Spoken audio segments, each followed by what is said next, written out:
अगर तुम ध्यान करने बैठते हो और 2 मिनट में बेचैन हो जाते हो, अगर तुम्हारा मन तुम्हें घसीट कर मोबाइल, गुस्से, चिंता और कल्पनाओं में ले जाता है, अगर तुम खुद से हार चुके हो, तो आज की ये बात तुम्हारे लिए है। सिर्फ 7 दिन। हाँ, सिर्फ 7 दिन अगर तुमने पूरी ईमानदारी से ये नियम अपनाए, तो तुम्हें पहली बार महसूस होगा कि मन तुम्हारा मालिक नहीं है। लेकिन पहले एक सच सुन लो, ये आसान नहीं है। यह तुम्हारी आदतों को तोड़ेगा, तुम्हें तुम्हारे असली चेहरे से मिलवाएगा और शायद तुम्हें तुम्हारी कमजोरी भी दिखाएगा। फिर भी तैयार हो? तो सुनो। पहला नियम है मौन। कम से कम 3 घंटे प्रतिदिन बिना जरूरत बोले रहना। तुम सोचते हो तुम्हें बोलना पसंद है, लेकिन सच ये है कि तुम अपने अंदर के शोर से बचने के लिए बोलते हो।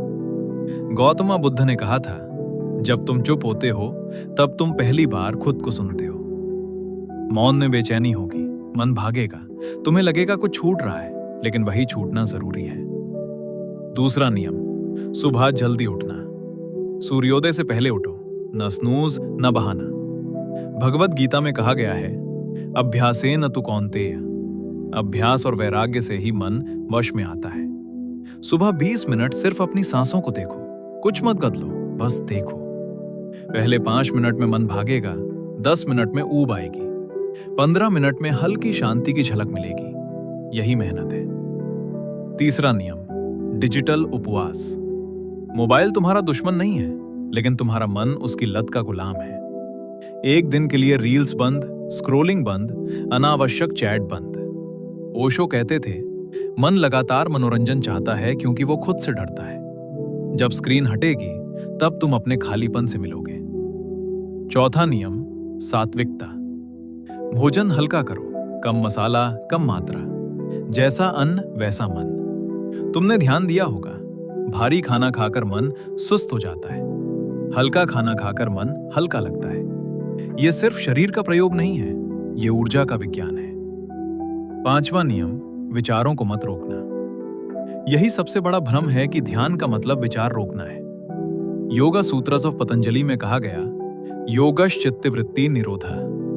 लेकिन निरोध का मतलब दबाना नहीं, समझना है। जब विचार आए बस कहो, मैं देख रहा हूं। तुम देखोगे, विचार आते हैं, कुछ देर रुकते हैं, फिर चले जाते हैं। तुम कभी विचार थे ही नहीं, तुम तो देखने वाले हो। छठा नियम, करुणा। जिससे नाराज हो, मन ही मन उसे शुभकामना दो। जिससे जलन है, उसे भी। यह कठिन लगेगा, अहंकार बोलेगा क्यों, लेकिन याद रखो, क्रोध मन को भारी करता है, क्षमा मन को हल्का। स्वामी विवेकानंद ने कहा था, जिसने अपने मन को जीत लिया वही सच्चा विजेता है। और आखिरी नियम, समर्पण। 7वें दिन कोई लड़ाई नहीं। मन शांत है, ठीक। मन पागल है, ठीक। कुछ मत बदलो, सिर्फ स्वीकार करो। गीता कहती है, समत्वम योग उच्यते। समान भाव ही योग है। 7 दिन बाद चमत्कार नहीं होगा, लेकिन दिशा बदल जाएगी। तुम्हारी प्रतिक्रिया धीमी होगी। तुम पहले जितना गुस्सा नहीं करोगे, तुम्हें लगेगा कि तुम और तुम्हारे विचार अलग हैं, और यही ध्यान की शुरुआत है। याद रखना, ध्यान कोई तकनीक नहीं है,